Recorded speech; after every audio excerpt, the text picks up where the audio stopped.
So this has been a lengthy process since I was first appointed at the end of January. I've engaged through the TB Forum. I asked all stakeholders in the TB Forum in February to make submissions around how they would address the very critical issue of TB and the rising instances of bovine TB in our cattle herd. My Chief Veterinary Officer, June Fanning, then attended the March meeting with a series of proposals from my department that we made in response to those submissions made by the stakeholders. There was significant feedback from the stakeholders then, from the farm organisations, ICOS and others, where we looked and we reflected on that. The chairman of the TB Forum wrote to me following the March meeting saying he believed they had reached the point that they were going to struggle to make any more progress from there. That's why I called it the summit with all those stakeholders, with full plenary meeting and individual bilaterals. We've had 2 such days of those meetings. I've dedicated about 17-18 hours of negotiating and discussions with the farm orgs and with all key stakeholders around this issue, and I'm reflecting on the points they've made back. My officials are still teasing out 1 or 2 issues there, because all stakeholders, whether it's ICOS, whether it's a farming organisation, has a lived experience of dealing with TB for a very long time, and I want their input. Ideally, I would love consensus when I come to a final point, and you ask me when that final point is. It's very, very soon.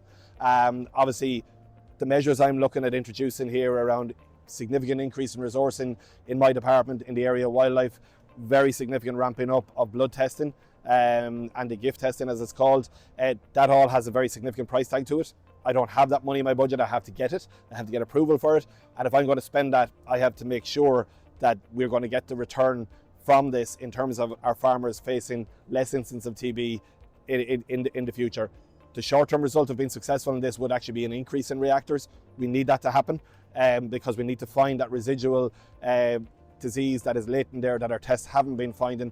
An increase in reactors doesn't necessarily mean an increase in the amount of herds that would be affected, but there would be more residual that's been left behind and we're missing at present. And that disease at present is being seeded out among low-risk herds. So we need to stop that happening. We need a series of interventions here with very significant increased investment that protects the 94% of farmers that don't have TB from getting it, and gives a clear pathway and a light at the end of the tunnel for the 6% of herds who are affected by bovine TB, to make it a clear roadmap for them out of their current troubles, which for farmers with very significant breakdowns and very large cohorts of breakdowns, they don't have that light at the end of the tunnel at the minute. So we're very close to an endpoint now of final set of proposals, but the process, I can tell you, that we've taken since I came into this role over the last 4.5-5 months has actually been really beneficial, has helped me to make sure that the decisions we make to be based on science, but to be based with the lived experience of farmers as well.